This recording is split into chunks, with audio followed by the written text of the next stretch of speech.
یہ کہتی ہے کہ فرش عزا پر ہماری شہزادی آتی ہے اور ہماری شہزادی جو کام کرتی ہے وہ ہرگز غلط نہیں ہوتا.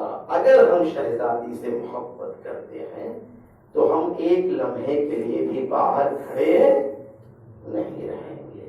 بہرحال یہ ضروری تھا اس لیے عرض کیا، کیونکہ دیکھیے ذکر حسین ہمیں انسان بناتا ہے.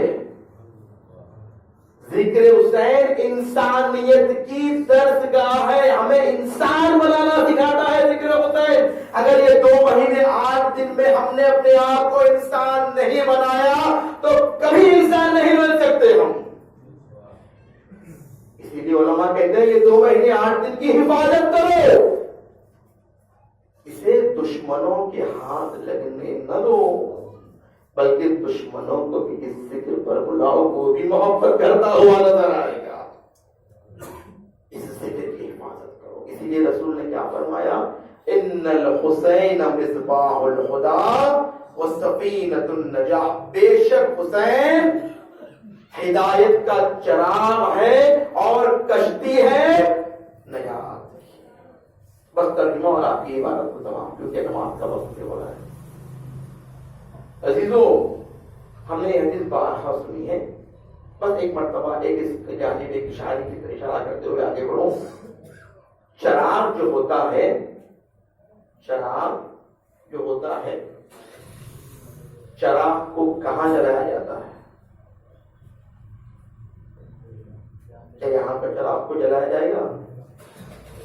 کہاں جلایا جائے گا چراغ کو؟ اندھیرے میں چراغ کو جلایا جائے گا. ٹھیک ہے نہیں؟ اندھیرے میں چراغ کو جلایا جائے گا. اگر یہاں پر جلائیں گے تو کہیں گے بے وقوف ہو. رسول کیا فرما رہے ہیں؟ ان الحسین مصباح الہدی. حسین چراغ ہے ہدایت کی. مطلب کیا ہوا؟ مطلب یہ ہوا کہ یزید اور یزیدی تمام معاشرے کو اندھیری تاریکیوں میں لے جا رہے تھے. وہاں حسین کا چراغ جلا اور حسین نے لوگوں کو چراغ جلا کر اندھیروں سے روشنائی کا راستہ دکھایا. حسین نے اندھیروں سے روشنائی کا راستہ دکھایا. یہ ہے حسین. اور عزیزو یہ بتائیے، اگر کسی اندھیرے گھر میں ہم کو آنا ہوتا ہے تو ہم چراغ جلاتے ہیں. آج کی ہمارے پاس موبائل کی روشنی ٹارچ جلاتے ہیں ہم. تو موبائل کی روشنی جو ٹارچ جلاتے ہیں اس چراغ کو اپنے سامنے رکھتے ہیں یا پیچھے رکھتے ہیں؟ کہاں رکھتے ہیں؟ سب نے کہا سامنے رکھتے ہیں. اگر پیچھے رکھیں گے تو کیا کہیں گے؟ تمہیں جیسے ہی پیچھے رکھیں گے تو سایہ سامنے آئے گا، پھر پورا اندھیرا ہو جائے گا. تو چراغ کو سامنے رکھا جاتا ہے اور گھر میں جا کر جو چیز لینی ہوتی ہے اس سے روشنی کے ذریعے لے لی جاتی ہے. حسین ہماری اس زندگی کا اور آخرت کا چراغ ہے. اس چراغ کو اپنے سامنے رکھیے، اپنی نظروں کے سامنے رکھیے. ایک لمحے کے لیے بھی اس چراغ کو اپنے سامنے سے ہٹنے مت دیجیے. جیسے ہی چراغ ہٹے گا اندھیرا آ جائے گا. جیسے ہی چراغ ہٹے گا اندھیرا آ جائے گا. چراغ کے ہٹنے کا مطلب یہ ہے جیسے ہی چراغ ہٹا میرے اندر حسد کی بیماری آنا شروع ہو گئی. جیسے ہی چراغ ہٹا میں اپنے اوپر غرور کرنے لگا، تکبر کرنے لگا، انانیت کرنے لگا. جیسے ہی چراغ ہٹا میں یہ کہنے لگا کہ میں حسین کی اتنی مجلسیں کرتا ہوں نہیں، حسین کو اتنی مجلسیں کرنے والا نہیں چاہیے. حسین کو ایک مجلس کرنے والا ایسا چاہیے کہ وہ العجل کہے تو امام زمانہ تشریف لے کر آ جائے.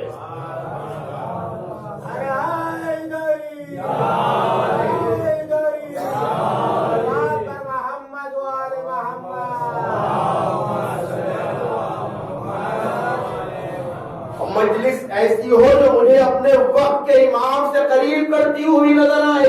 ہر مجلس میں میں اپنے آقا سے پوچھوں اے امام کیا آپ میری مجلس سے راضی ہوئے یا راضی نہیں ہوئے؟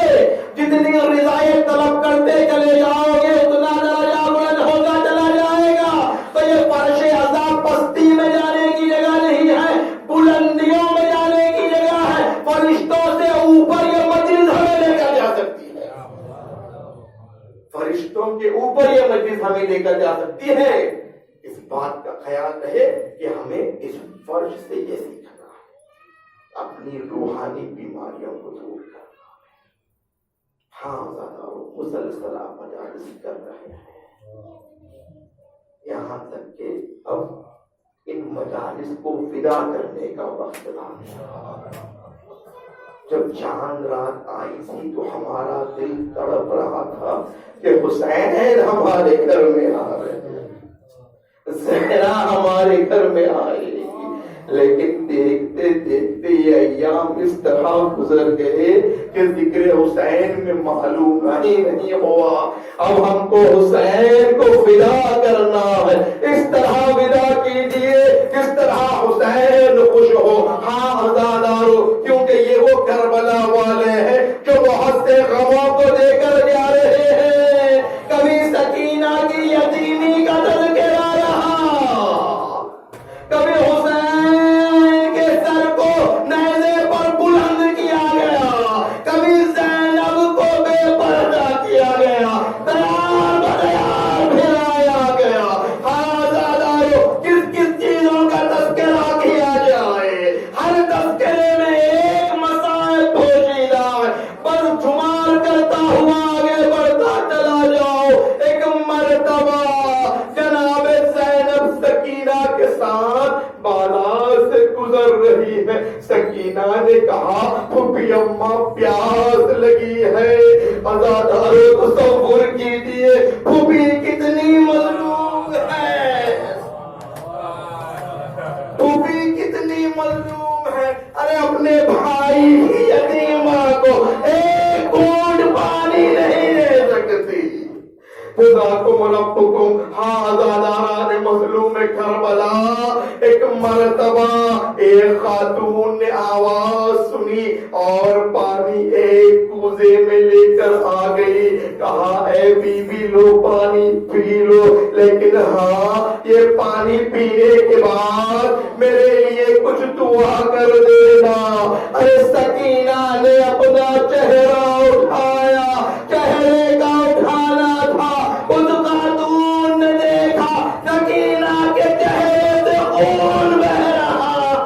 بس یہ کہا اے بی بی دعا کرو، جس طرح تم یتیم بنی ہو میرے بچے یتیم نہ ہو.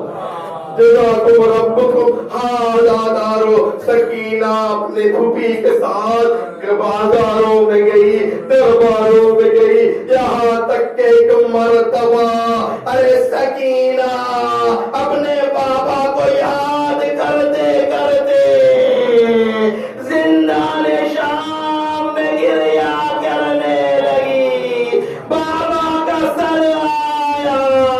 سکینہ نے کہا اے بابا میرے کانوں سے گوہر چھینے گئے، میرے کانوں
دعائه وتسليما لأمره. بار الہ عبارت کو ہم سب سے قبول فرما. اس عبارت کے پہلے میں ہمارے گناہ کبیرہ و صغیرہ کو معاف فرما. ہمارے مرحومین کی مغفرت فرما. مخصوصاً بانی امت کے تمام مرحومین کی مغفرت فرما. بار الہ دنیا میں جہاں کئی مومن و مومنات ہیں ان کی جان مال عزت و آبرو کی حفاظت فرما.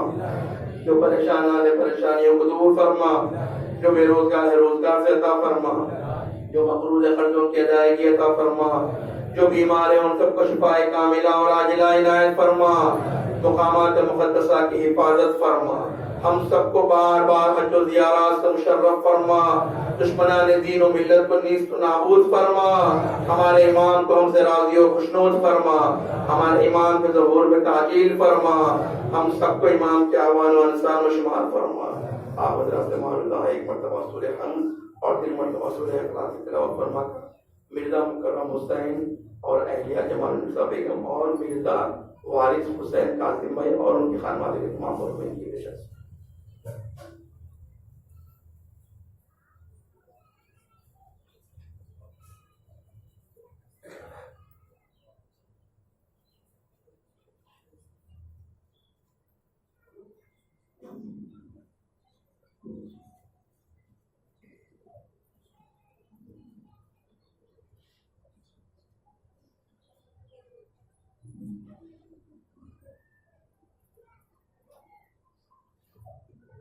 ربنا تقبل منا انك انت السميع العليم بحق محمد وعلى اله الطيبين الطاهرين مع التوبه والصالحين.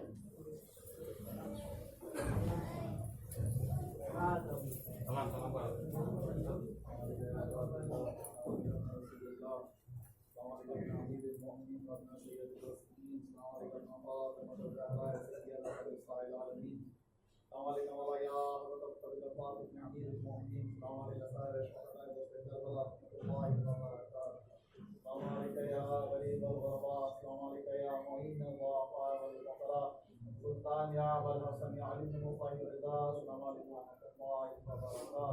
السلام علیکم و صاحب العصر والزمان. السلام علیکم خلیفۃ الرحمن الامان الامان الامان. السلام علیکم شریک القرآن اجل اللہ تعالی فرجہ اللہ تعالی مخرجہ پورک نحمت اللہ وبرکاتہ.